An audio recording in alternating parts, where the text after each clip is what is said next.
कभी कभी इंसान का चेहरा नहीं बदलता, लेकिन उसके कर्म उसे कृष्ण से कंस बना देते हैं। एक गांव में बहुत अच्छा चित्रकार रहता था। उसकी उम्र लगभग 20 साल थी। मंदिर जाता था, अक्सर वहां बैठकर चित्रकारी करता था। एक दिन मंदिर के पुजारी ने उससे कहा, बेटा तुम इतनी सुंदर चित्रकारी करते हो, हमारे मंदिर के लिए भी कुछ बना दो। तो लड़के ने कहा, ठीक है, कंस का वध का चित्र बना देता हूँ, लेकिन इसके लिए आपको मेरी मदद करनी पड़ेगी। पंडित जी बोले, क्या? तो उसने कहा कि आपको मुझे पहले एक ऐसा लड़का लाके देना पड़ेगा जिसके चेहरे में मुझे श्री कृष्ण दिखाई दे रहे हैं। तो फिर पंडित जी ने सारे गांव के बच्चों को इकट्ठा किया, उस लड़के को सबको दिखाया कि देख भाई, तुझे कौन सा कृष्ण दिखाई दे रहा है। तभी उस लड़के की नजर एक लड़के पर पड़ी जो बहुत सुंदर था, अच्छा अट्टा कट्टा सुंदर था। तो चित्रकार बोला, पंडित जी इस बच्चे में मुझे कृष्ण दिखाई दे रहे हैं। तो उस बच्चे को सामने बैठाया गया। चित्रकार ने कृष्ण का चित्र बनाना शुरू किया। कुछ समय बाद कृष्ण की तस्वीर बनकर तैयार हो गई। लेकिन उसी दौरान चित्रकार को शहर से बुलावा आ गया। उसने कई जगह अपने काम के लिए चिट्ठियां डाली हुई थी। किसी एक चिट्ठी का जवाब आ गया। अब उसको काम मिल गया। वो गांव छोड़ के शहर चला गया। चित्र अधूरे का अधूरा रह गया। कृष्ण जी तो बन गए, लेकिन कंस का चित्र अभी भी बाकी था। शहर जाके उसकी किस्मत बदल गई। धीरे धीरे वो बहुत बड़ा चित्रकार बन गया। पहले शहर में उसका नाम हुआ, फिर देश में हुआ, फिर विदेशों तक उसकी ख्याति पहुंच गई। गांव वाले अब सिर्फ अखबारों में उसका नाम और फोटो देखते थे। लेकिन एक समय ऐसा आया जब वो अपनी प्रसिद्धि, अपने नाम और भीड़ भाड़ से थक गया। उसे शांति चाहिए थी।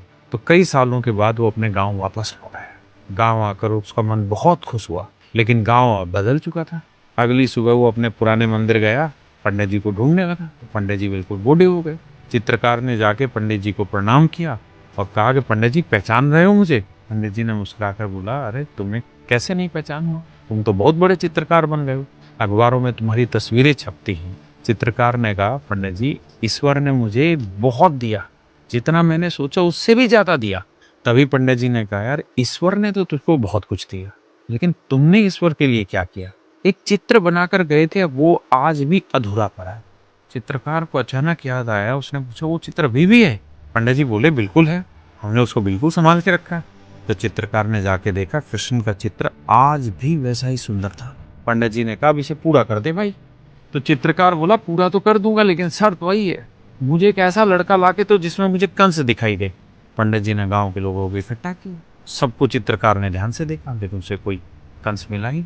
फिर उसने कहा, पंडित जी हमारे गांव में तो सब अच्छे इंसान लग रहे हैं, जब तक मुझे कंस जैसा कोई चेहरा नहीं दिखाई देगा, मैं वो महसूस नहीं करूंगा, तब तक चित्र पूरा नहीं कर पाऊंगा। पंडित जी ने कहा, यार एक काम करते हैं, एक जेलर है जो मेरा दोस्त है, हम जेल चलते हैं, शायद वहां कोई ऐसा चेहरा मिल जाए जिसको देखकर तुम्हें महसूस हो कि कंस बना दिया। दोनों जेल गए। जेलर को पता चला इतना बड़ा पत्रकार आ रहा है, तो उसने सारे कैदियों को इकट्ठा किया। चित्रकार एक एक कैदी को देखता चला गया। फिर उसकी नजर एक हट्टे कट्टे लंबे चौड़े आदमी पे गई। चित्रकार ने कहा, मुझे इस आदमी की जरूरत है, मैं इस आदमी की शक्ल देख के कंस बना दूंगा। इजाजत लेकर उस कैदी को मंदिर बुलाया गया। मंदिर के बाहर उसे बैठाया गया। पूरा गांव देखने आया, इकट्ठा हो गया। दूर दूर से लोग आए थे, क्योंकि इतना बड़ा चित्रकार गांव में आ रहा है और वो भी लाइव पेंटिंग कर रहा है। जैसे ही चित्र पूरा हुआ, सबने तालियां बजाई। लेकिन जिस आदमी को कंस बनाया था ना, वो फूट फूट कर रो रहा था। चित्रकार ने उससे पूछा, तुम रो क्यों रहे हो? तुम्हें तो खुश होना चाहिए, तुम्हारी तस्वीर मंदिर में बन गई, ये तो बहुत बड़ा मौका है। वो आदमी बोला, मैं इसलिए नहीं रो रहा। तो चित्रकार बोला, फिर क्यों रो रहा है भाई? तो उस आदमी ने रोते हुए कहा, क्योंकि इस चित्र में जो कृष्ण बने हैं ना, वो भी मैं ही हूँ। चित्रकार चौंक गया। वो आदमी बोला, जब मैं बच्चा था तब इसी मंदिर में मुझे कृष्ण के लिए चुना गया था, और आज इतने सालों बाद मुझे कंस के लिए चुना गया। यही इस कहानी की सबसे बड़ी सीख है। इंसान जन्म से ना तो कृष्ण बनता है ना कंस बनता है। उसके फैसले, उसका माहौल, उसकी संगत, उसके कर्म, ये सब तय करते हैं कि वो क्या बनेगा। बचपन में वही चेहरा कृष्ण बना था, लेकिन जिंदगी के गलत रास्तों ने उसी इंसान को कंस बना दिया। इसलिए अपने चेहरे से ज्यादा अपने चरित्र को संभालो, क्योंकि समय के साथ चेहरा बूढ़ा होता है, लेकिन कर्म इंसान की पहचान बना रहता है।